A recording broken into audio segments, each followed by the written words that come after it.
அடிக்கிற வெயிலுக்கு orange juice குடித்தா நல்லா இருக்கும்ல. எனக்கு மட்டும் இல்லை, உங்களுக்கும் அப்படி தானே தோணுது. சரின்னு ஆரஞ்சு பழத்தை எடுத்து ஜூஸ் புளி எல்லாமே எடுத்தால் குக்கு வித் கோமாளில் ஸ்ருதிகா அவங்க ஆரஞ்சு சிக்கன் போட்டாங்களாம். அந்த ஞாபகம் வந்ததும் ஜூஸை ஸ்கிப் பண்ணிவிட்டு ஆரஞ்சு சிக்கன் போட ஆரம்பிச்சிட்டேங்க.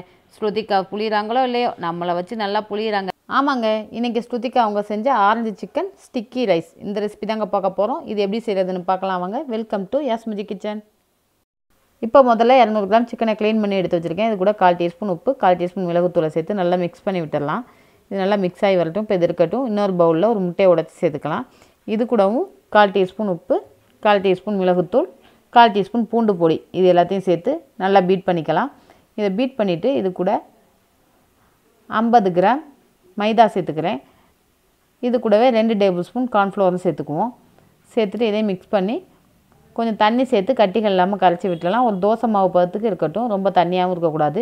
இதை நல்லா கரைச்சி எடுத்து வச்சுக்கலாம். இப்போ இது ரெடியாக இருக்குது. நம்ம சிக்கனை இது கூட சேர்த்து மிக்ஸ் பண்ணி விட்டுடலாம். சிக்கனில் இந்த மாவு நல்லா கோட்டாகி வரணும், அந்த மாதிரி எல்லா பக்கமும் மிக்ஸ் பண்ணி விட்டுருங்க. இப்போ சிக்கன் நல்லா எல்லா பக்கமும் கோட்டாகி வந்திருக்கு. இப்போ ஆயிலை ஹீட் பண்ணிவிட்டு ஒவ்வொரு பீஸாக இதை கூட சேர்த்துடலாம். சேர்த்து நல்லா பொரிஞ்சு வந்ததும் இதை எடுத்துடலாம். இது வேக வச்சு எல்லாத்தையும் எடுத்துடுறேன் ஆயிலை வடிச்சிட்டு. இது ஒன்றோட ஒன்று ஒட்டாமல் எடுத்து விட்டுருங்க. எடுத்து விட்டு நல்லா வெந்ததுக்கப்புறம் ஆயிலை வடித்து எல்லாத்தையும் பிளேட்டில் மாற்றிடலாம். இதே போல் எல்லா சிக்கனையும் பொரித்து எடுத்துக்கிறேன். இப்போ இதெல்லாம் இருக்கட்டும். வறுத்த சிக்கனுக்கு இப்போ மேக்கப் போட்டலாம். ஒரு பேனில் 1 டீஸ்பூன் ஆயில் சேர்த்து ஒரு 10 பூண்டு பற்களை பொடியாக நறுக்கி இது கூட சேர்த்து இதை நல்லா வதக்கி விட்டலாம். பூண்டு நல்லா வதங்கினதும் நல்லா வாசனை வரும். இது வதங்கினதுக்கப்புறம் இது கூட 1/2 டீஸ்பூன் சில்லி ஃப்ளாக்ஸ் சேர்த்துக்கிறேன். சேர்த்து இதையும் நல்லா மிக்ஸ் பண்ணி விட்டுடலாம். இப்போ இது கூட ஸ்டவ்வை லோ ஃப்ளேமில் வச்சுட்டு 1 table spoon sugar, 1 table spoon நாட்டு சர்க்கரை இது ரெண்டையும் சேர்த்து நல்லா மிக்ஸ் பண்ணி விட்டுடலாம். சுகரும் சர்க்கரையும் ரொம்ப கருகிடக்கூடாது, லைட்டாக வதங்கினா போதும். இது கூட 1/2 கப் அளவு ஆரஞ்சு ஜூஸ் எடுத்துருக்கேன், அதையும் சேர்த்துடலாம்.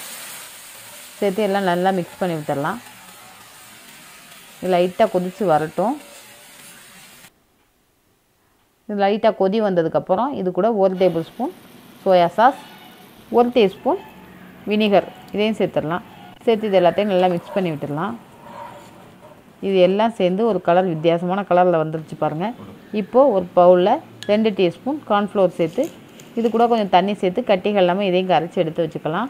நம்ம கார்ன்ஃப்ளவர் சேர்த்து மிக்ஸ் பண்ணால் தான் அந்த சாஸெல்லாம் சேர்த்தோம்ல அது வந்து நல்லா கிரேவி மாதிரி திக்கான கன்சிஸ்டன்சிக்கு வரும். அதுக்காக இது கூட சேர்த்துட்றேன். சேர்த்து இதை நல்லா கட்டிகள் இல்லாமல் இதையும் கரைச்சி விட்டுருங்க.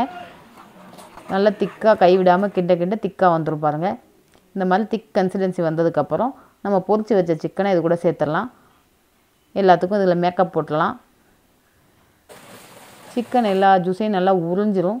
கொசு நம்ம ரத்தத்தை உரிகிற மாதிரி சிக்கன் இந்த சாஸை பூரா உறிஞ்சதும் இப்போ இது ரெடி ஆகிடுச்சு. இப்போ ஸ்டவ் ஆஃப் பண்ணி எடுத்து வச்சிடலாம். இப்போ இது இருக்கட்டும். ஸ்டிக்கி ரைஸ் செஞ்சிடலாம். இதுக்கு ஒரு கப் அளவு நார்மல் ரைஸ் தான் சேர்த்துருக்கேன். இதை நல்லா கழுவி எடுத்துட்டு ஒரு 2 மணி நேரம் ஊற வச்சிடலாம். இது நல்லா கழுவி எடுத்ததுக்கப்புறம் 2 மணி நேரம் ஊறட்டும். நல்லா ஊறினதுக்கப்புறம் இது தண்ணியை வடிச்சிட்டு ஒரு இட்லி பாத்திரத்தில் வச்சு இந்த மாதிரி ஆவியில் வேக வைக்கணும். அது மாதிரி இந்த ஆவியில் வச்சு வேக வைக்கிறேன். ஒரு 1/2 ஹவரில் எடுத்து ஓப்பன் பண்ணி பார்க்குறேன். பாருங்கள் நல்லா ரைஸ் வெந்து வந்துடுச்சு. லைட்டாக கிளறி விடுங்க.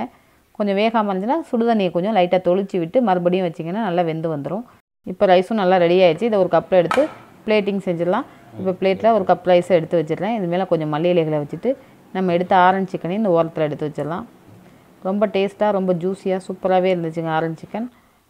எனக்கு இது ரொம்ப பிடிச்சிருந்துச்சி. உங்களுக்கு பிடிச்சிருந்துச்சான்னு மறக்காமல் எனக்கு கமெண்ட்ஸில் சொல்லுங்கள். மறக்காமல் லைக்கை தட்டி விட்டுருங்க. அப்படியே நம்ம சேனலுக்கும் சப்ஸ்கிரைப் பண்ணிடுங்க. இதே போல் குக்கு வித் கோமாளி ரெசிபிஸ் எல்லாம் நம்ம சேனலில் அப்லோட் பண்ணியிருக்கோம். மறக்காமல் பார்த்துருங்க. மீண்டும் ஒரு நல்ல ரெசிபியோட அடுத்த வீடியோவில் உங்களை சந்திக்கிறேன். நன்றி.